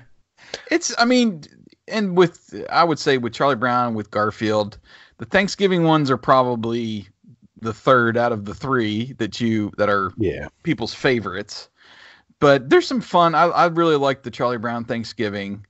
And just some antics that happen, not necessarily around the meal and how they have the pretzel sticks and jelly beans and stuff, but there's this fight with this chair that Snoopy does that I love. It's like my favorite part of the whole thing.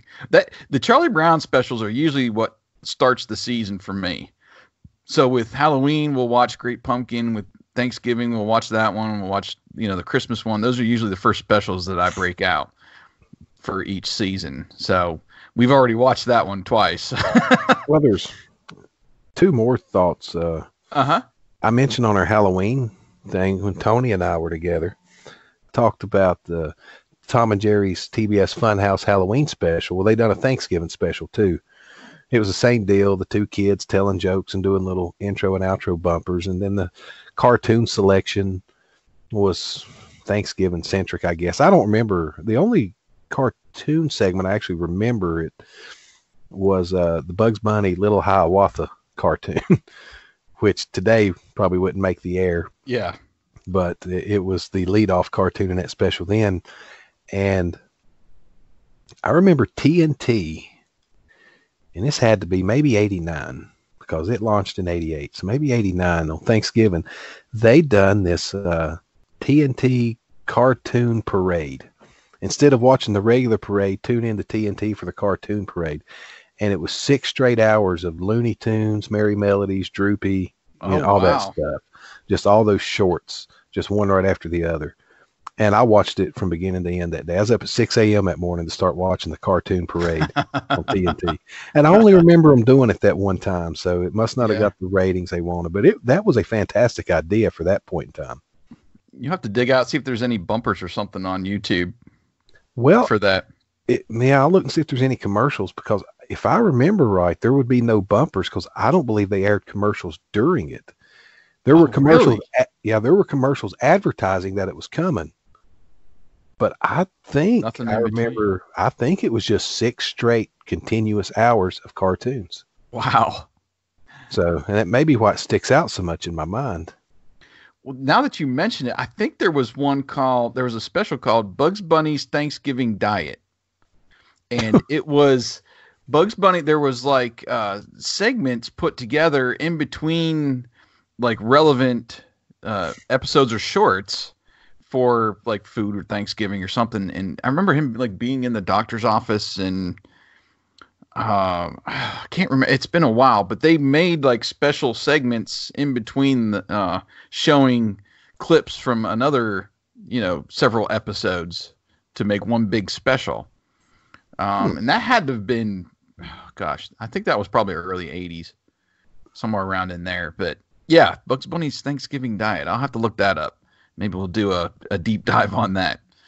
A couple more for me. The Garfield Thanksgiving I mentioned, we watched that the other night too. That one, it's got some good stuff in there. Like you talk about, the grandmother's my favorite character.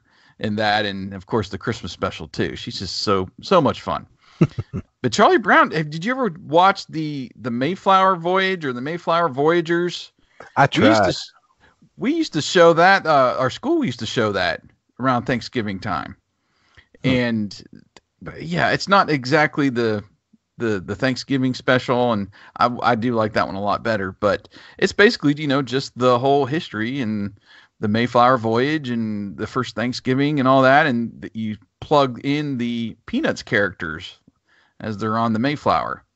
They did that. I think that was like maybe late 80s, and there was, I think I remember some supporting commercials and stuff like with MetLife when they were huge into Peanuts and they had the big Snoopy blimp. They did some commercials or something with them in the Thanksgiving, kind of outfits, pilgrim outfits. So that's another one that I remember watching as a kid. But that's about it as far as what I'm watching around Thanksgiving time. I got on YouTube while you were talking, looking for cartoons for that, and I remember, I'm almost positive it was called the Cartoon Parade, and I don't remember it happening after that, but I'm finding commercials from 1994 that says they aired during episodes of Scooby-Doo, which was part of the Great Toon Takeover Marathon on TNT. So maybe they changed the name. And then in the sidebar, I see one called TNT Toons Till Noon Thanksgiving. Toons Till Noon. That's yeah, a great little catchy I guess they've done there. the same thing, but they just changed the name of it. But that's pretty cool. You can replace the Macy's parade with a cartoon parade, which USA Network done that every day of the year with Cartoon Express. That's true. Awesome. That's true. There is a one more that just came to mind that I featured over there on Rediscover the 80s. There's a Thanksgiving special that Nickelodeon put out, and it essentially like launched all of the Nickelodeon animated shows. It was like one of the first ones. Oh. And I'm trying to remember the exact name of it, but it's on YouTube, and it's pretty interesting. It's just this bunch of turkeys, and you'll see when you look at the imagery from that and the animation style, you think of all those Nickelodeon bumpers that they used to do between cartoons with the like Barbershop Quartet and Nick, if you remember all those bumpers. It might be just called like Thanksgiving Fest or something like that. Anyway, that's another one that came to mind. I remember watching that pretty early on. I don't think it was the first year that it came out on Nickelodeon, but that was another one that's kind of ingrained in my mind and part of that Thanksgiving history of specials. But yeah, I think there was a Berenstain Bears one. I know there was an episode, that old Saturday Supercade, that had all the video game cartoons. There was one with Qbert where it's like a Thanksgiving episode, and yeah, I'm pretty sure all of the sitcoms and shows back from that era had a Thanksgiving or multiple Thanksgiving episodes each year. So, well, let's go into some feedback from some of our listeners about their Thanksgiving traditions, and we got one here from Tiny Michael Woods. He says, this is obviously referring to you. You know how we do it. Ham, turkey, 20 sides, and 20 desserts. My sister always makes 2 cheesecakes, one for everyone and one for me. Nice. and he ain't lying or exaggerating. Tiny come from a large family of large people. So you drive by there on Thanksgiving, it's like the neighbor's house is turned into a parking lot. There's cars everywhere. There's people everywhere there. Yeah. Another one that came along from Kevin Decent, who was on staff with us. He says, there was always that one food that wasn't ready in time, usually brought out fresh by the time everyone is starting seconds. My brother and I started a game of predicting which food it was going to be. Is it the potatoes this year? I don't see the peas anywhere, he says. I can relate. Yeah, there is always that one that gets kind of left behind. That's fun. And then Tim, who Mr. Old School 80s, he chimed in that we watched the turkey drop episode of WKRP in Cincinnati every Thanksgiving, among other traditions. So that was That was our Thanksgiving feedback. We mentioned that's not all of it.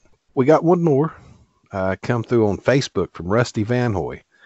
Says, must have side dishes. He hits all the topics that we ask people to give feedback for. Must have side dish is the cranberry sauce. Traditions, he says, gathering at his parents with his brothers, sisters, in-laws, nieces, and nephews. We'll eat, talk about old times and how everything is not up to par today. Amen, sir. Mm-hmm. What am I doing this year? Actually making the turkey. He's going to help his mom out this year for once. The TV movie he has to watch is a Charlie Brown Thanksgiving and an old Newhart Thanksgiving episode that always stuck with me called Don't Rain on My Parade.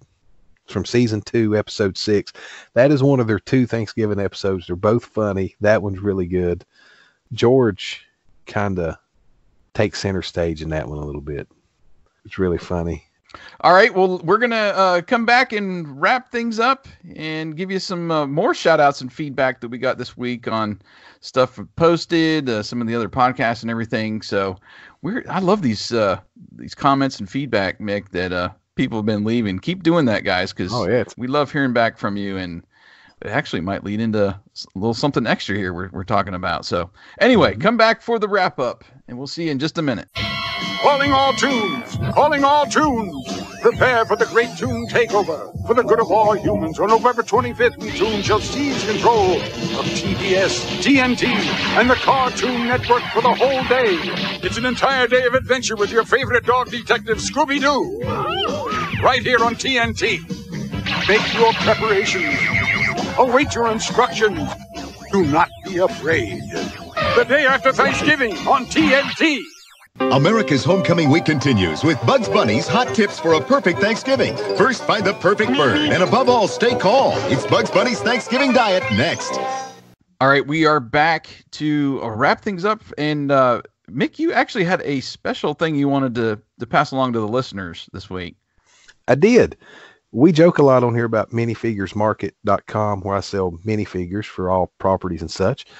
And it just made me think that to do something special for the listeners of the Retro Network podcast, I'm going to run a very special deal from now through Cyber Monday. So 11:59 p.m. Cyber Monday, this special deal ends.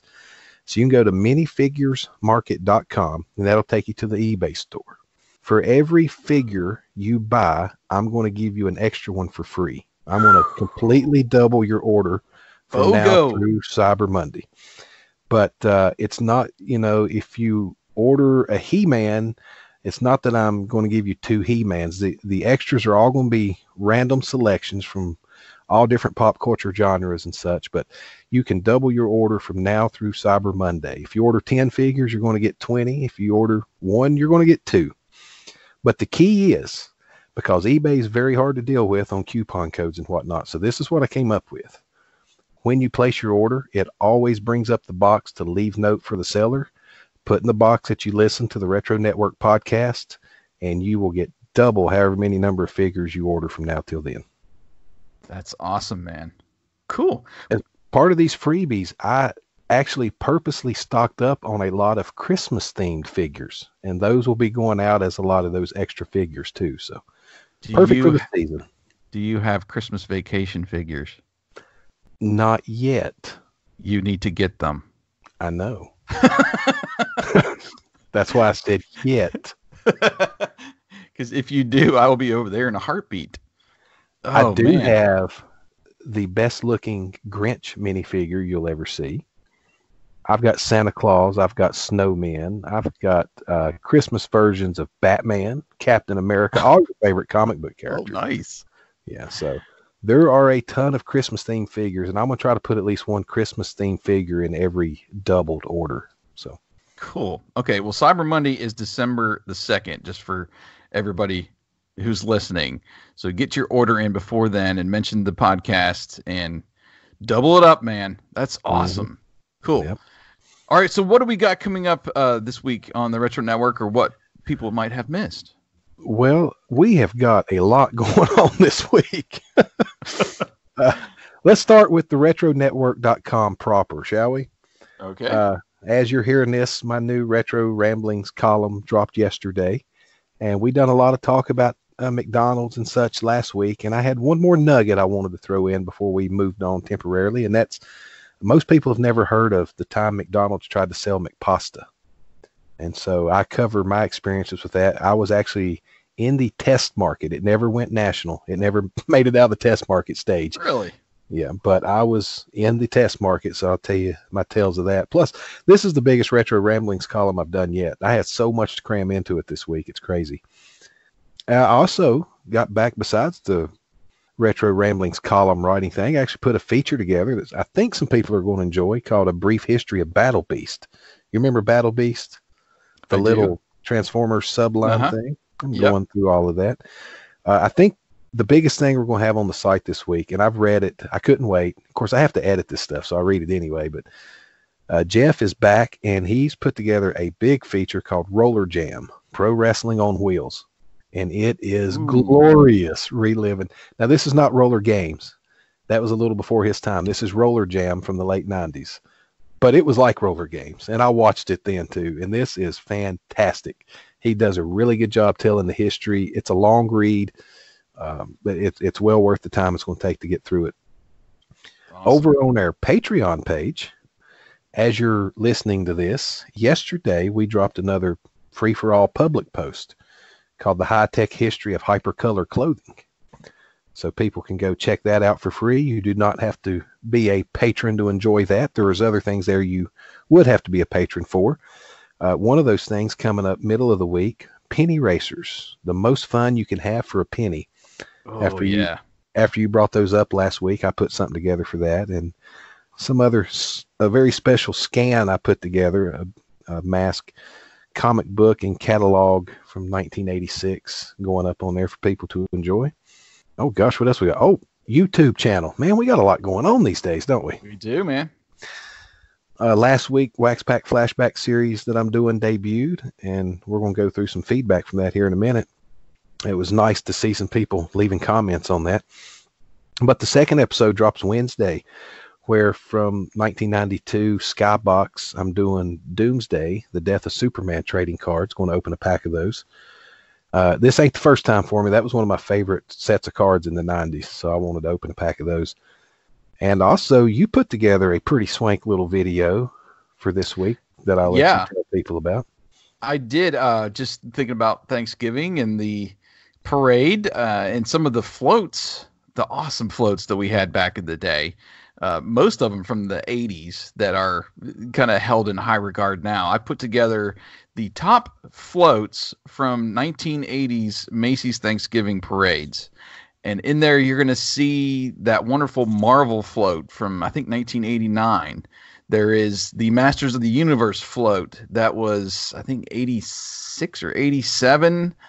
There's a Fraggle Rock. From 85, actually. 85? Okay. I'm trying to remember off the top of my head. There is a Fraggle Rock float from the early 80s. I think like 82. There's a strange Cabbage Patch Kids float with Tim Conway singing along. That was, I think, it might have been around 85 as well. I'm trying to remember. There's one more. There's like 5 or 6. And what I did was I pulled all the footage from the parade for that specific float and put it all together for you. So I think it's about a maybe 15 or 20 minute video to watch all those kind of back to back. But yeah, it's fun. You know, we talking about the specific things here on the podcast, and it kind of gets your wheels turning. And you've been putting stuff on Patreon and on the site and in your column. And that's another way that I like to kind of get that creative juice flowing is finding some old stuff on YouTube and kind of mashing it all together for one new video. So you get to enjoy that this week. Yeah, and there's some other little odds and ends dropping all over the place, social media and stuff this week too. But that's pretty much the highlights that's coming up. Okay, well, let's get back to the feedback that we were talking about, and you got several things from your Retro Ramblings column last week, including Karen Flieger over there on Facebook. Says, you are so right about these seasons going too fast. I need to get in my viewings of WKRP in Cincinnati, the Turkey Drop, Bob Newhart show, the one where they get drunk and order Mugu Gai Pan. And I need to get all of my holiday Muppets in too. Oh yeah, the Muppets. Well, did they have a Thanksgiving one? I don't know. Maybe she just likes Muppets. Yeah. But she mentions the Bob Newhart show that I was talking about where they get drunk. That is it is hilarious television. I'm going to have to look that up. Do you know if that's streaming anywhere? Bob Newhart? I want to say it was either, 2 months ago when we really got into Tubi and Crackle. I'm pretty sure I seen it streaming on one of those. Okay. I'll have to do a little digging this week. See if I can find that episode. If not, send me a message on the down low. I might have a way to send you a copy of it through the interwebs. Okay. Just going through the more feedback on that same column. Wayne Bridgard on Facebook said very good. And then the whole thing, I guess. Oh, okay. I guess he enjoyed the whole column. Well, hey, good for you, Wayne. You're a man of high taste. I bet you're a good guy.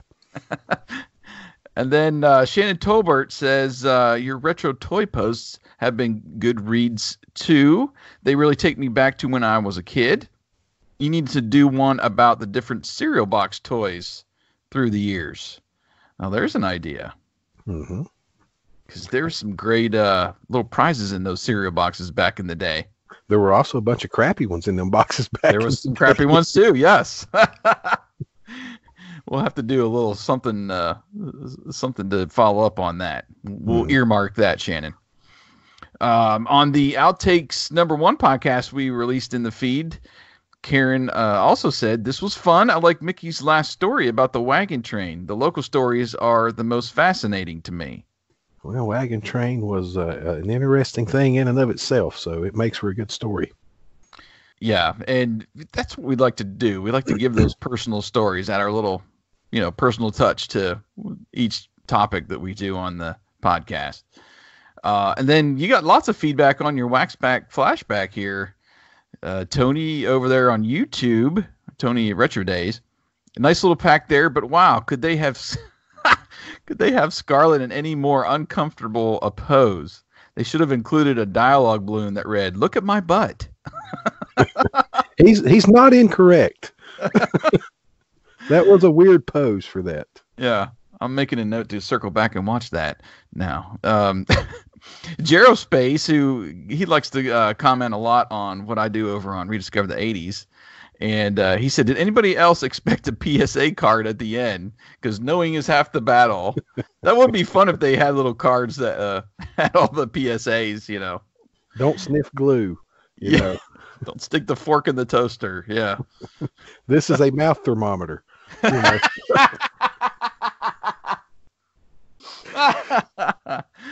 Oh, okay.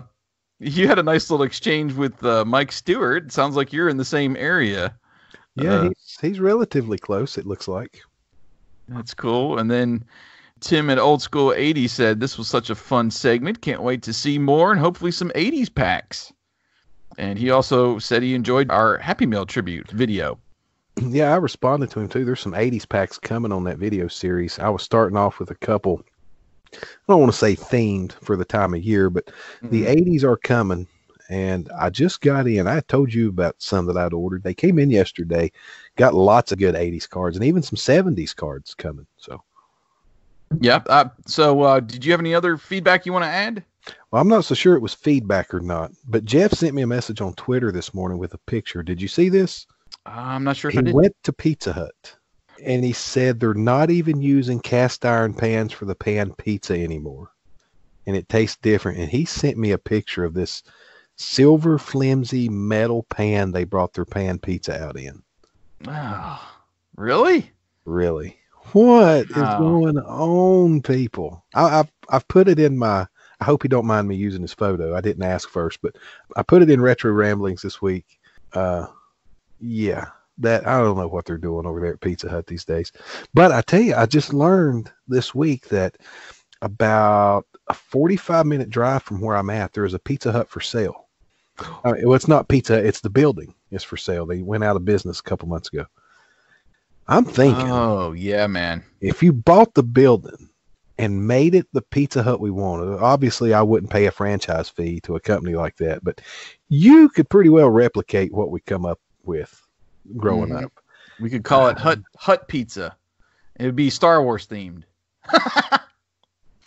Maybe not. It would be more Spaceballs themed. There you go. Yes. Pizza the Hut. Yes. But with stained glass lamps and red candle holders. There's a franchise fee I'd pay. Spaceballs the restaurant. Mm-hmm. And everything would be classic Pizza Hut themed inside. Yes, absolutely. It's on my radar. That's great.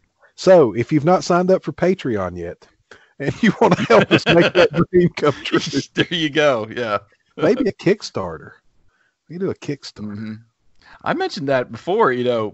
My local Pizza Hut moved back home in Pennsylvania, and the building's still there. It's still for sale, I think, as far as I know.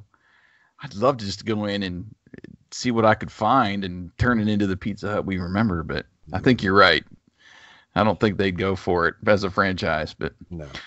Anyway, just a couple more notes on podcasts coming up this week from Sequel Quest. We've got the Film Feast. You won't want to miss this. This is going to be 3 different film sequels in the same episode. And Adam has not told me which ones those are going to be, so it'll be somewhat of a surprise. But, they usually do just 1 movie per episode. So you're going to get 3 this week. So that's going to be great. And I did want to shout out my buddy Chad over there at the Horror Movie Barbecue. He did a episode of the Horror Movie Barbecue podcast this past week on the Garfield Thanksgiving special. So go check that out as well. I'll put a link to that in the show notes. But, man, I think that's going to about do it. I'm stuffed. How about you? Yeah, this was a long meal today. Stuffed with content this week, man. But it was fun. And more coming. And, that's for the week that we're in. Next week, the actual week of Thanksgiving, there is some really good Thanksgiving stuff going to be hitting theretronetwork.com that I've not spoiled for anybody yet. Some really, really good Thanksgiving-y content next week. Fun. We'll be looking for that. And as always, come find us on social media, TRN Social, and Mick and I's personal accounts at Yesterdayville, at RD80s. And I know it's early, but I'm going to end the show. Happy Thanksgiving, Mick. I hope it's a good one for you this year. Happy Thanksgiving to you too, my friend. And we will see everyone next week for a special episode. So come back. Bye. Oh, I'm leaving that in. Yeah. Oh, I know.